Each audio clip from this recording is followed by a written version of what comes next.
We have a day off tomorrow, and these guys, I think, really need it. We obviously after the Bahamas and then the tough game against Wisconsin and then Georgetown, they put a lot of energy out, and we're fighting till the end. And came out today, and I was proud of them. They had to play a lot of minutes. A lot of that attributes to Colgate. I thought Colgate did a really good job, moving the ball, making us work on every possession, and it was unbelievable from the three-point line. And these guys kept battling, moving the ball, listening in timeouts, executing really well. But obviously, a recipe for Syracuse zone is not a team that can hit 10 threes. That's something that we have to really improve on, as well as rebounding. I thought, and a lot of these are energy plays, and especially when you're playing teams that shoot 28 three-pointers, there's going to be a lot of long rebounds, a lot of hustle rebounds, and they beat us to those balls today. But when we did have opportunities, I thought we moved the ball exceptionally well and got really good shots. But I got to tip my hat to Colgate, Matty Langle, Coach Langle. I have a lot of respect for it. He had his team ready to play, and I thought they played exceptionally well. They shot the ball well. Malachi hit a few early, but he's been struggling before last couple games. What's it do for maybe him and you guys when he does hit those early? Well, I think it was just really good that we were able to get into flow. And, obviously, 30 three-point shots is a lot of three-point shots, and you have to make 14 when you do it. But these guys, I thought, confidence-wise, I don't think they don't lack confidence. Malachi's got like the GMAC effect. GMAC, if he missed 9, he felt like he was making the next 9, and that's the type of shooters that you want. You want the guys that, if they're open, they're going to knock it down. I thought Mike Benajay, stepped up, made some great plays, with 6 assists. Not only was it just shooting, but he moved the ball, he made some plays today. But we need tomorrow. We need tomorrow. We need these days in prep before we go to St. John's to recover a little bit, to watch a little bit of tape, and as we move forward, get better. Mike, so many guys get into this profession and never get their first official win. Is there any feeling or emotion to it for you? You know what? I just want to get these guys better. This has never been about me. I'm happy for the guys that we won after losing 2 in a row. I'm happy that I get an opportunity to represent this great university and those kids.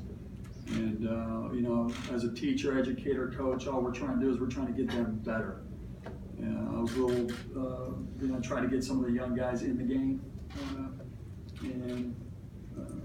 It just wasn't happening. There wasn't enough energy from them, which I thought that they would bring. So we got a lot of work to do. So, we won the game tonight. I'm happy for that.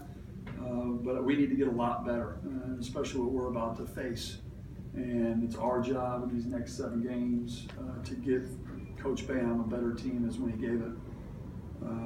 Or it's not going to be good. If he doesn't. The father comes back and he says, "What did you do?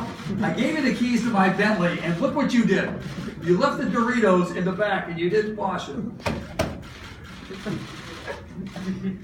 Mike, how good is Mike that? Doritos. Everybody's laughing at Doritos. How good has Mike Benajay been this year, and how important has he been for you guys? I mean, he's arguably he's got to be a Player of the Year candidate, not only in the ACC but the country. And I know this, standing up there now as a coach, I'm learning a lot. But I do know this: when you have a Mike Benajay on your team, playing at the level he's playing, and the shots that he makes, you kind of sit there and go, "In the Father, Son, and Holy Spirit," because that kid is playing. He passes, he makes plays, he gets the defense going. He's high character, he plays great defense. That kid does not stop. So to have a kid like that, it makes you a lot more confident and more comfortable as a coach, no question. As you get closer to conference play, is there maybe an increased urgency that these rebounding games, like especially the last 3 games, might catch up to you at some point against bigger teams? Oh, there's no question about that. And I was put DC in. DC played 20 minutes today. I think he played 21 against Georgetown. That's what we're going to have to see. I think Tyler Roberson, having a bigger lineup out there at some points, I think you'll see as we move forward. But every decision that we make is going to be a decision made to win that game. And everything changes. If it's scoring, sometimes you're sitting there and you go, maybe your threes will be more than their twos, or the decisions that are being made. But we have people that we can put in those positions based on the situation of the game at the time. What did you think of the defense's response after Colgate kind of jumped out to that quickly? At the end of the day, another thing that I learned is, it's a long game and there's multiple plays, and you never have to panic. You just get these guys focused, and obviously we strive for perfection with our program and when we coach and teach and practice, but obviously you're going to make mistakes and there's going to be breakdowns, mental breakdowns. They're kids.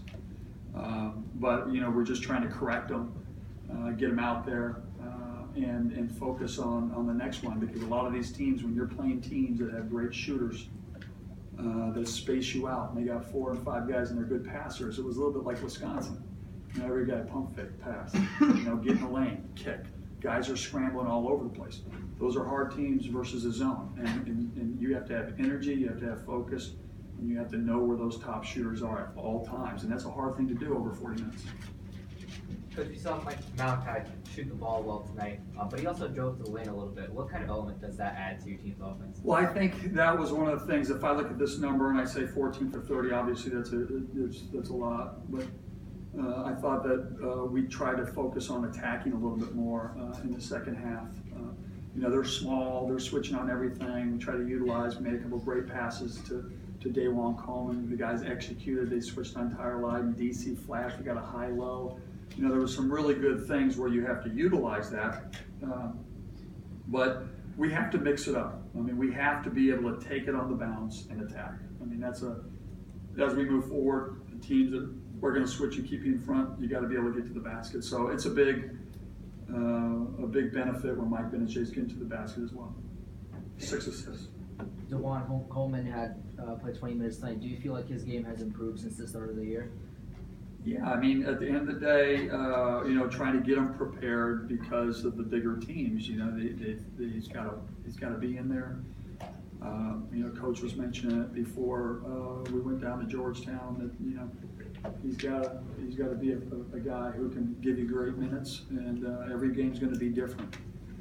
I felt tonight that I went up to him. I said, "Dude, I got they're out rebounding us." And sometimes you can get very perimeter oriented, especially with Tyler Lyde picking and popping rather than picking and diving and getting in those areas. And I thought DC did a really good job tonight. He's got to rebound better, but he did a good job with his physicality. Looking ahead, last year St. John's really packed it against you guys, and they kind of have a similar shot blocker. I think he's averaging like 4 blocks per game right now. Can teams still play you guys like that with the way you're made up this year compared to last year? Yeah, we've seen everything so far.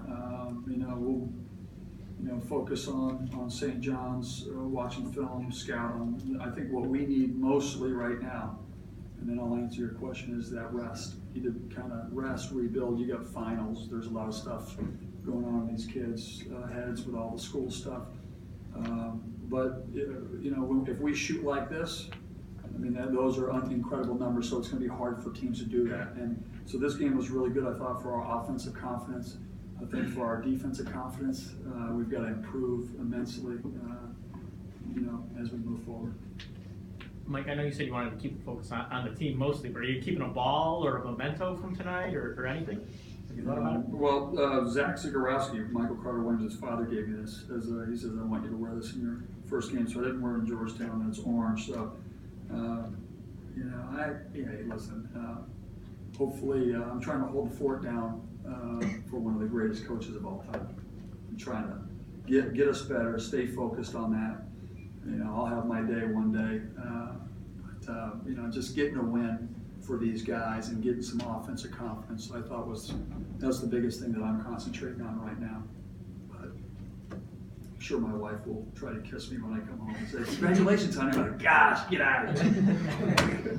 I'm tired." Donna, you didn't like that. No, I I love my wife, but the kid. Any other questions? All set? Good.